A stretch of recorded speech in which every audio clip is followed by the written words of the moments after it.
Bonjour Marie. Philippe, je voudrais que tu nous parles aujourd'hui de la PNL, la programmation neuro-linguistique. D'accord, c'est ok.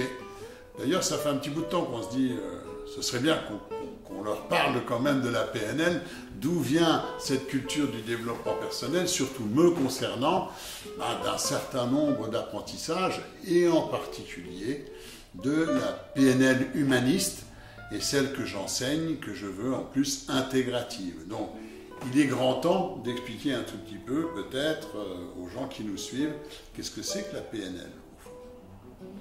Quand est-ce qu'elle démarre, par qui, et puis qu'est-ce que c'est vraiment. Alors la PNL au départ c'est un modèle thérapeutique, c'est-à-dire qu'il s'agit de deux personnes qui sont des amis, qui s'appellent Richard Bandler et l'autre s'appelle John Grinder. Et ces deux compères regardent comment fonctionne la psychologie traditionnelle, qui est quand même très souvent autour du problème. On a de bonnes définitions, on est capable de définir le problème, d'avoir des diagnostics. Et donc, comme l'un est formé est linguiste, l'autre est professeur de mathématiques, mais il a fait aussi de la gestalt thérapie, et l'un est le superviseur de l'autre. Donc, il y a de beaux liens entre les deux, et ils se disent, c'est l'époque aussi, c'est le sud de San Francisco, c'est une petite ville qui s'appelle Palo Alto, et d'où va venir l'idée de l'école de Palo Alto, où beaucoup de créateurs de nouveaux modèles thérapeutiques vont démarrer de cette région-là du monde à une époque qui est, on va dire, dans les années 50, dans les années 50-60. Bandler et Grinder, eux, vont se poser une question, puisqu'on a toute cette littérature, toute cette façon de voir, qui est quand même une façon de voir problème. Qu'est-ce qui se passe si on change notre regard et qu'on parle solution ? Et ils vont partir d'un certain nombre de présupposés à vérifier. Le premier, c'est qu'on a à peu près tous le même hardware. C'est ça qu'on a, programmation neurolinguistique. Ça veut dire qu'on a le même ordinateur, on a un certain nombre de neurones, et qu'on n'en manque pas, puisqu'on n'en utilise qu'un tout petit pourcentage. Donc leur idée, c'est, puisque j'ai autant de neurones que toi, ce que tu es capable de réaliser, je peux le faire. C'est-à-dire, il suffit que je regarde vraiment bien comment tu fais pour faire rire les gens, comment tu fais pour prendre la parole en public. Et leur idée va être pendant 4 ans, de s'arrêter de bosser, d'observer les meilleurs communicants au monde pour modéliser, copier-coller. C'est ce qu'on va appeler en PNL modéliser, c'est-à-dire je regarde l'excellence, je m'en inspire. Sachant que c'est au fond assez simple, puisque tous nos apprentissages fonctionnent comme ça. Depuis qu'on est enfant, on a appris à tenir une fourchette en regardant et en essayant de faire pareil. Donc nos apprentissages, nos modélisations, elles se font assez naturellement. Et si telle personne a des capacités, il n'y a pas de raison que je ne les ai pas et que je ne puisse pas moi aussi acquérir telle ou telle compétence. Ça, c'est pour la partie programmation. Oui, alors, neurologique bien évidemment, puisqu'on parlait des neurones, c'est-à-dire qu'à un moment, ils vont vraiment s'intéresser au fonctionnement. Bien avant qu'on ait des IRM, ils vont découvrir des choses assez fantastiques sur le cerveau humain. Ils vont découvrir en partie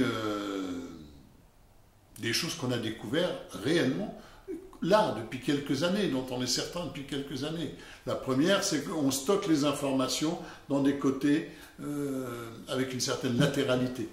Ce qui fait que c'est assez simple de voir, en regardant, juste en observant les yeux de quelqu'un, on peut vraiment, en observant les yeux de quelqu'un, savoir s'il est en train de se remémorer quelque chose dans sa mémoire, en train de construire quelque chose, en train de ressentir quelque chose, en train de se dire quelque chose, ou en train d'écouter quelque chose. Ça veut dire qu'on va avoir beaucoup d'informations déjà en regardant, prenant le temps de regarder les yeux, puisqu'ils vont chercher les informations dans des secteurs bien précis de notre cerveau. Les premiers qui vont utiliser ça, c'est la police aux États-Unis, puisqu'à l'époque, il n'y a pas encore de détecteurs de mensonges électroniques, et ils vont l'utiliser pour ça, mais aussi tous les gens qui font comment on appelle ça, des profilers, quoi, qui vont poser des questions. On les voit encore dans les films américains. Ils vont s'apercevoir aussi d'un certain nombre de choses en observant, juste en observant les gens. Ils vont s'apercevoir que quand des personnes s'entendent bien et que tous ces gens qu'ils ont modélisés, qui sont les plus grands thérapeutes de l'époque, puisqu'il y a Virginia Satir, qui est à l'origine de toutes les thérapies familiales, thérapie systémique et familiale, qui est une femme fantastique. Il y a, à l'époque, il va y avoir aussi, on s'inspirait... Fritz Perls. Fritz Perls, qui lui est à l'origine de l'analyse transactionnelle, dont on a déjà parlé avec le triangle de Karpman et d'autres choses. Et puis, ils vont aussi, et là, de manière indissociable, la PNL va être mariée dès le départ avec le plus grand thérapeute au monde de l'époque qui s'appelle Milton Erickson. Ça veut dire que, on le verra dans une prochaine vidéo, comment on utilise notre communication, et on verra que la voix est extrêmement importante, et Milton Erickson utilise vraiment, c'est un don, et qu'il va développer, c'est ce qu'on va aujourd'hui appeler l'hypnose ericksonienne, qu'on utilise dans beaucoup de domaines différents, commencer à utiliser sa voix pour accompagner. Donc, ils vont modéliser pendant plusieurs années sur ces personnes pour extraire un certain nombre de points communs dans leur façon d'intervenir, sur le comment ils interviennent, et surtout, comment ils font pour communiquer, comment ils font pour se mettre en rapport avec des personnes qui sont dans une grande souffrance ou qui sont en difficulté. Avec l'idée du qui peut le plus, peut le moins. Au fond, qui peut le plus, peut le moins. S'ils y arrivent avec des gens en grande difficulté, alors avec d'autres personnes, on va pouvoir communiquer d'une manière beaucoup plus efficace. Au bout de 4 ans, ils ont terminé. Ils ont fait tout un travail d'observation aussi sur le côté linguistique, sur le lien qu'il y a entre les mots qu'on utilise, la manière dont on utilise ce vocabulaire, ou telle expression, tel mot, et notre structure profonde. Petit exemple, quand quelqu'un truffe en permanence sa façon de parler en disant on, au lieu de dire je, ben, on a quelqu'un qui est en train de nous indiquer qu'effectivement, il y a dans sa structure quelque chose qui est en difficulté à dire je, et dans le on, une recherche, très souvent une recherche fusionnelle. Dans le on, moi et l'autre, c'est pareil, on est exactement les mêmes. Voilà, donc il va y avoir un gros travail de fait sur le langage, puisque dans cette équipe de départ autour de Bandler et Grinder, ils vont s'inspirer aussi de gens qui sont des linguistes, de gens comme Gregory Bateson, de gens comme Václavic, des gens comme Noam Chomsky, donc des linguistes, des gens qui se sont vraiment intéressés à la grammaire générative, au langage, comment on utilise le langage. Au bout de 4 ans, ils ont créé un modèle thérapeutique. Donc un modèle thérapeutique, ça veut dire que c'est sous-tendu par un certain nombre de croyances, qu'on appelle en PNL les présupposés. On n'est pas obligé d'y croire. Comme disait Bandler, vous n'êtes pas obligé d'y croire. À part que nous, on a remarqué que tous les thérapeutes qu'on a vus avaient ça en commun comme croyance, et que quand on croyait à ça dans sa vie, la vie allait beaucoup mieux. Donc ce n'est pas une obligation, c'est vous qui voyez. On a fait d'ailleurs une vidéo précédemment sur les présupposés. Et on y reviendra. Voilà. Je pense qu'on revient, on avait fait tout au début une vidéo sur les présupposés, vous pourrez aller regarder. Et puis éventuellement, on prendra le temps de revenir sur chacun, au fond, de ces présupposés, pour peut-être les redévelopper d'une manière un peu plus précise. Oui, ce serait bien.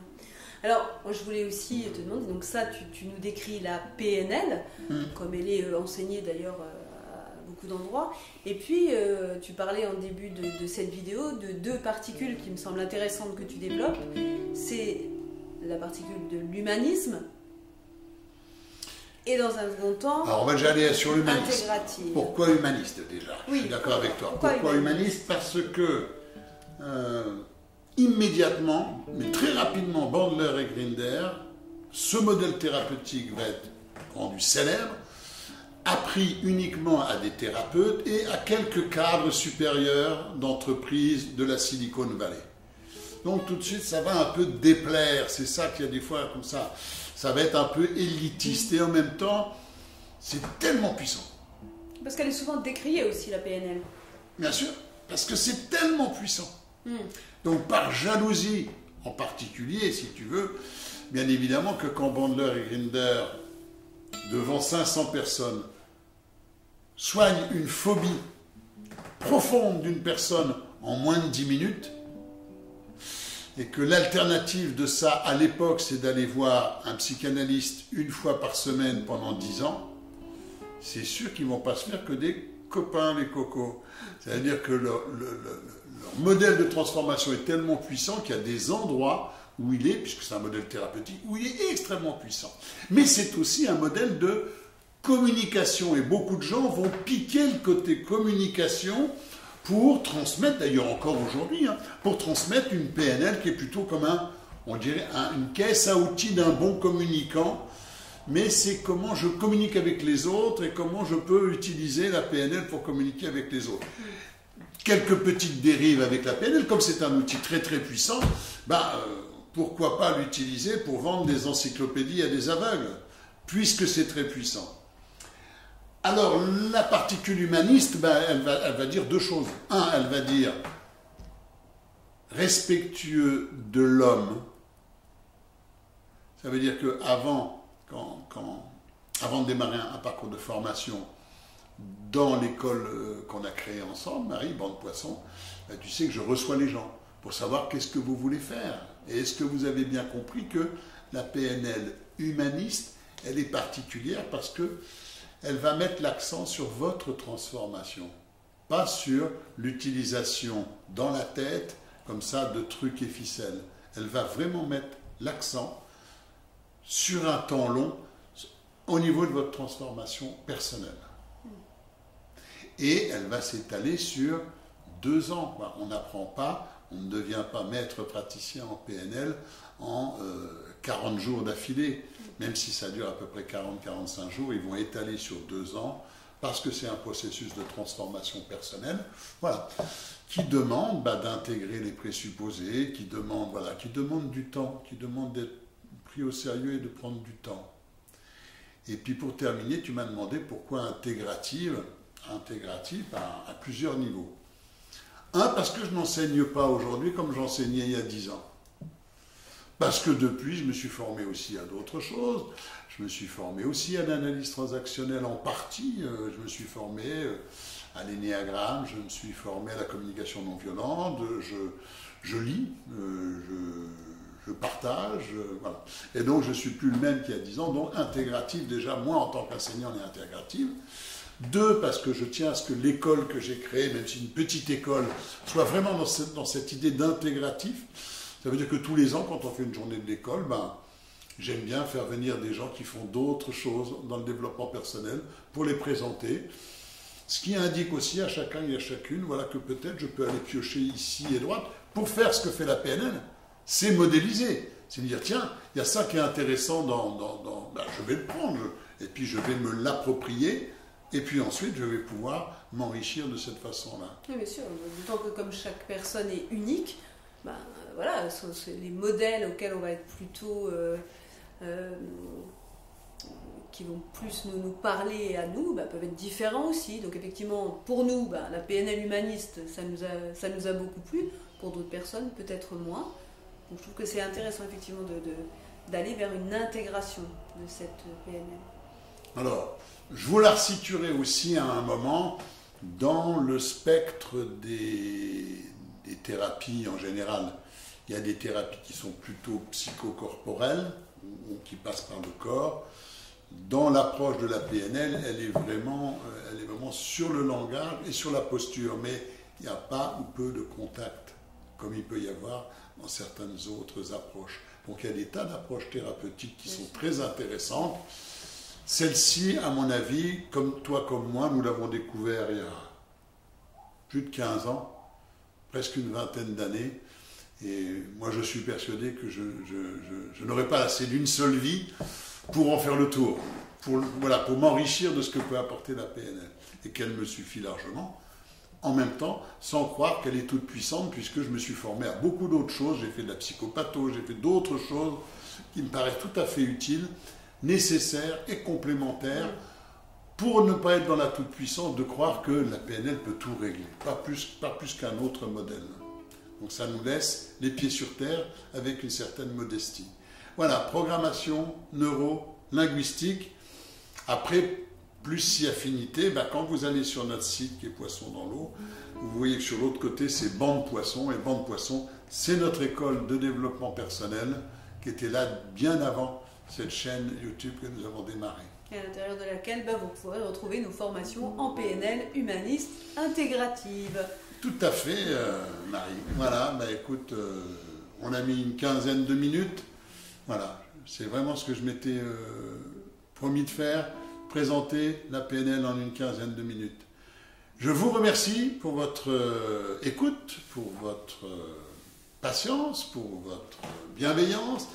N'hésitez pas à mettre des commentaires, à poser des questions. La PNL, c'est quand même un vaste sujet qui a souvent fait couler de l'encre avec des gens qui n'étaient pas tellement en capacité de donner des réponses précises. N'hésitez pas, posez vos questions, je me ferai un plaisir de vous répondre.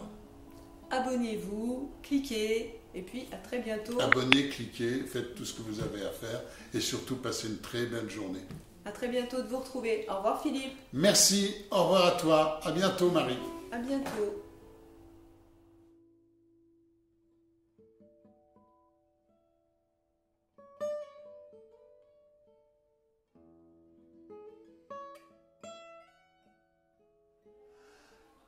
Bon je suis tout seul ou quoi? C'est quoi ce travail? Eh oh, Marie! Hey, ah, viens Marie! Mais oui, viens. je suis là. Qui d'autre? Bonjour. Voilà. Camille! Viens Camille. Ça va Camille? Salut. Salut! Sandrine? Elle est où Sandrine? Je suis là. Ah Sandrine! Sandrine. Salut Sandrine! Qu'est-ce que tu nous montres? Steve? Ouais! Salut Steve! Salut Steve. Ça va? Ça va. Et puis, il nous manque le photographe. Oui, je Le crois. vidéaste célèbre. L'unique. Salut Luciano. Hello. Salut. Vous êtes prêts pour la photo? Oui, Oui. souriez.